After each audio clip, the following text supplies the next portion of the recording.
ನಿಮ್ಮ ಬಿಸ್ನೆಸ್ ಯಾವುದೇ ಇರಲಿ ಅದನ್ನ ಪ್ರಚಾರ ಮಾಡಲು ಸುಮನ್ ಟಿವಿಯಿಂದ ಮಾತ್ರ ಸಾಧ್ಯ. ಕೂಡಲೇ ಕರೆ ಮಾಡಿ.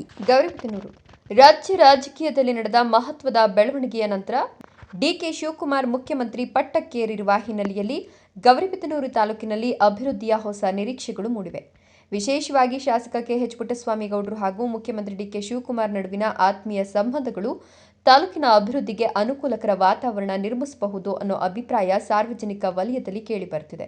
ಶಾಸಕ ಪುಟ್ಟಸ್ವಾಮಿಗೌಡರು ಮೊದಲಿನಿಂದಲೂ ಡಿಕೆ ಶಿವಕುಮಾರ್ ಅವರೊಂದಿಗೆ ರಾಜಕೀಯ ಹಾಗೂ ವೈಯಕ್ತಿಕವಾಗಿ ಉತ್ತಮ ಬಾಂಧವ್ಯ ಹೊಂದಿರುವ ನಾಯಕರಲ್ಲಿ ಒಬ್ಬರು ಎಂಬ ಮಾತು ಸಾರ್ವಜನಿಕ ವಲಯದಲ್ಲಿದೆ.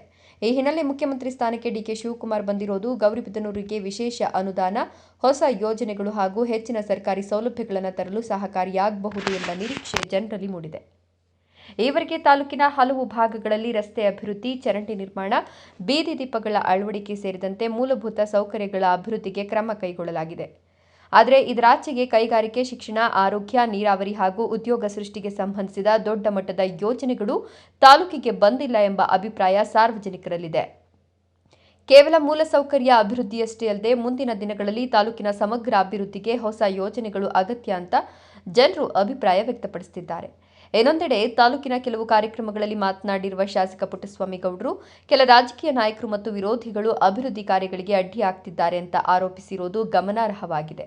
ಈ ಆರೋಪಗಳ ನಡುವೆ ಈಗ ರಾಜ್ಯದಲ್ಲಿ ನಾಯಕತ್ವ ಬದಲಾವಣೆಯಾಗಿರೋದ್ರಿಂದ ಅಭಿವೃದ್ಧಿ ಯೋಜನೆಗಳಿಗೆ ಇದ್ದ ಅಡೆತಡೆಗಳು ದೂರವಾಗಬಹುದು ಎಂಬ ವಿಶ್ವಾಸವೂ ವ್ಯಕ್ತವಾಗುತ್ತಿದೆ. ವಿಶೇಷವಾಗಿ ಕೈಗಾರಿಕಾ ವಲಯದ ವಿಸ್ತರಣೆ, ಕುಡಿಯುವ ನೀರಿನ ಯೋಜನೆಗಳು, ಸರ್ಕಾರಿ ಆಸ್ಪತ್ರೆಗಳ ಮೇಲ್ದರ್ಜೆಗೇರಿಕೆ, ಶಿಕ್ಷಣ ಸಂಸ್ಥೆಗಳ ಅಭಿವೃದ್ಧಿ, ರೈತರಿಗಾಗಿ ನೀರಾವರಿ ಯೋಜನೆಗಳು ಹಾಗೂ ನಗರಾಭಿವೃದ್ಧಿ ಕಾಮಗಾರಿಗಳಿಗೆ ಹೆಚ್ಚಿನ ಒತ್ತು ನೀಡಬೇಕೆಂಬ ಬೇಡಿಕೆಗಳು ಕೇಳಿಬರುತ್ತಿವೆ. ಒಟ್ಟಾರೆ ಮುಖ್ಯಮಂತ್ರಿ ಡಿಕೆ ಶಿವಕುಮಾರ್ ಅವರೊಂದಿಗಿರುವ ಆತ್ಮೀಯತೆ ಮತ್ತು ರಾಜಕೀಯ ಸಮೀಪತೆ ಗೌರಿಬಿದನೂರು ತಾಲೂಕಿನ ಅಭಿವೃದ್ಧಿಗೆ ಹೊಸ ಅವಕಾಶಗಳನ್ನು ಸೃಷ್ಟಿಸಬಹುದೇ ಅನ್ನೋ ಕುತೂಹಲ ಮೂಡಿದೆ.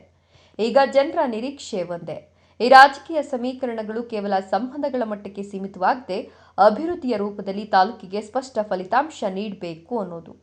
ಮುಂದಿನ ದಿನಗಳಲ್ಲಿ ಗೌರಿಬಿದನೂರಿಗೆ ಹೊಸ ಯೋಜನೆಗಳು, ವಿಶೇಷ ಅನುದಾನಗಳು ಹಾಗೂ ವೇಗದ ಅಭಿವೃದ್ಧಿ ಕಾರ್ಯಗಳು ದೊರೆತವಿಯೇ ಅನ್ನೋದನ್ನು ಕಾದು ನೋಡಬೇಕಿದೆ. ವರದಿ ಸ್ವಾಗತ್, ಸುಮನ್ ಟಿವಿ, ಗೌರಿಬಿದನೂರು.